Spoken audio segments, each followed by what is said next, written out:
Sa Iloilo, may lalaking kumain ng talaba na meron palang perlas na muntik na niyang malunok. Talaga ba?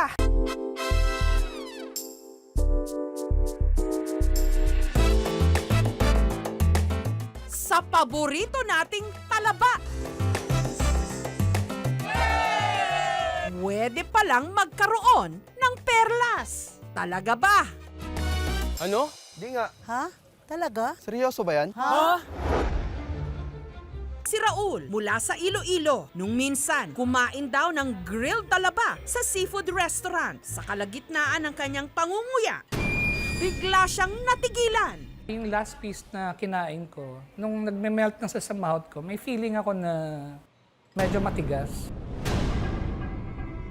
Ngipin mo ata yan, natanggal eh. Chinek ko yung teeth ko kung complete pa. So, complete naman. And then I said to them, i-check nyo. Kasi nakuha ko to sa talaba. Kapag kuha ko ng gano'n, itsura niya parang ngipin ko. Yung inakala niyang parte ng kanyang ngipin na natanggal, hinugasan niya. Tinignang maigi. Ang perlas eh. Halos 2 sentimeter ang haba na ang kabilang dulo patulis. Parang pearl to. And then one of our colleagues, nagsabi siya na, ano ba naman yan? Sa 4 tayo dito. Ikaw pang maswerte nakakain ng talaba. Ipinakita niya ito sa kanyang misis. How? Talaga? Perlas? Sa kanila napagtanto na hindi yon parte ng ngipin ni Raul, Perlas talaga. kundi di manoy perlas. Hindi siya yung parang pearl na circle. Tinanong ko na nga sa mga kaibigan ko, pero sabi nila, pearl talaga yan. Ayon sa restaurant kung saan nakakain ng talaba na may di manoy perlas si Raul, nangyayari raw yun talaga. Kung minsan sa talaba na kanilang isinuserve, di manoy may perlas. Hindi naman kadalasan na may pearl sa talaba kasi minsan may mga foreign object na pumapasok, maliliit na pearl. Ako ba wala? Wala talaga akong alam na meron siyang pearl sa talabal niya. Sa dami na na-encounter natin dito sa atin, wala akong nakita. Sa farm na ito sa Aklan, nanggagaling ang mga talaba. Meron akong nakikita maliliit na perlas, halos maliit pa sa munggo.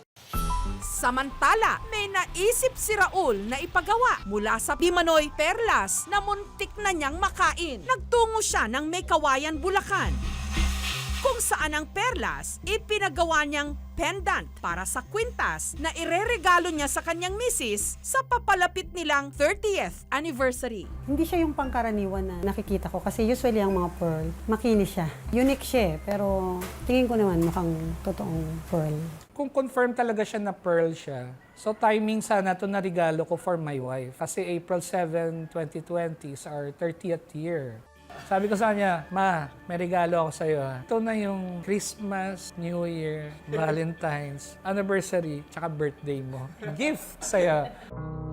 Yung effort, yung thoughtfulness, kasi talaga ganun siya. Hindi ko ini-expect na yun ang kalalabasan. I was amazed. Ang husband ko kasi full of surprises yan eh. Hindi naman yun sa makukuha yung talagang mahal or what. Yung effort ka talaga, yung thoughtfulness niya, yung paggawa na may love, yun ang pinaka-importante sa akin. Pero teka, perlas nga ba talaga ang nakita ni Raul sa talaba? Dinala ito ni Raul sa isang eksperto sa mga perlas na kanya ring kamag-anak, kay Flord Calawag, isang fisheries technologist. Ayon kay Flord, ang talaba pwedeng pasukan ng sand particles na kalaunan nagiging perlas. Sinuri ni Flord ang perlas ni Raul. One of the tests para malaman kung totoong perlas ito is through a light test. Dahil pag nilagay mo itong perlas, merong tinatawag na trans-illumination or nagpapass through yung ilaw doon sa buong perlas. At pangalawa, the typical tooth test. Pag kinakagat mo siya, magaspang yung perlas. Batay sa kanyang pagsusuri, ang nakuha ni Raul mula sa talaba na kanyang kinain, 100%. Based on my experience then dealing with the pearls, it's a real pearl. First time kong naka-encounter ng isang perlas na mula sa talaba. And it's actually rare dahil most of the pearls are actually spherical or pabilog. para makasiguro, isinailalim din ang perlas sa chemical test. Pag ang isang stone or isang pearl ay may calcium carbonate, matatawag natin na pearl siya. So according sa ating test na ginawa, yung pearl na to has Habang kumakain ng talaba sa seafood restaurant sa Iloilo si Raul, napigilan siya nung nakagat niya ang akala niya'y bato. Oh, ano to? Na mukhang perlas. Ipinasuri niya ito para malaman kung totoo. pag ang isang stone or isang pearl ay may calcium carbonate, matatawag natin na pearl siya.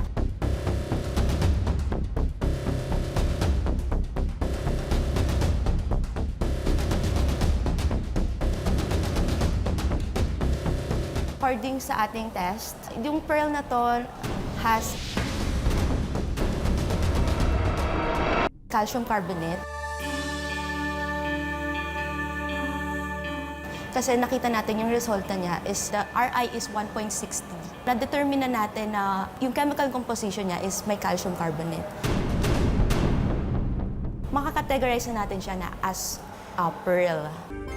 Ayon sa gemologist na tumingin sa perlas, natural pearl ito. According sa market, valuable talaga ang natural kesa dun sa cultured. Kung ang pearl ay maganda ang quality at from wild pa siya, mas mataas talaga ang value niya.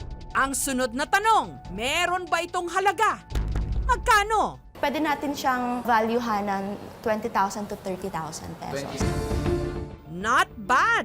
20 to 30,000 pesos! At posible pa raw tumaas ang presyo. Lalo pa ang kay Raul na ipinagawa niyang pendant sa kwintas para sa kanyang misis. Considering the materials, meron pa siyang dinagdag ng freshwater pearls. So, nasa more than 100,000 na yung value ng jewelry. This is the certificate, sir, indicating result ng laboratory. Nandiyan na po lahat ng mga details and then the species of the stone. Thank you very much. Masaya ako na yung result ng test was positive. It was a pearl. Of course, sinabi ni ma'am na the value. It doesn't matter kung it's a real pearl or not or how much the value is. What is very important to us and my wife is the story behind the pearl. Precious na siya masyado para sa amin. Talaga ba? Perlas sa talaba? Pero para sa mag-asawang Raul at Arlene, bonus na lang ito sa kanila dahil ang tunay nilang yaman ang 3 dekada na nilang pagmamahalan. Na dahil 30, katumbas ng Pearl Anniversary. 30 years ang symbol nun is pearl. So talagang very coincidence ang nangyari na nakakuha ko ng ganun. Thank you for watching mga kapuso. Kung nagustuhan niyo po ang videong ito, subscribe na sa GMA Public Affairs YouTube channel. And don't forget to hit the bell button for our latest updates.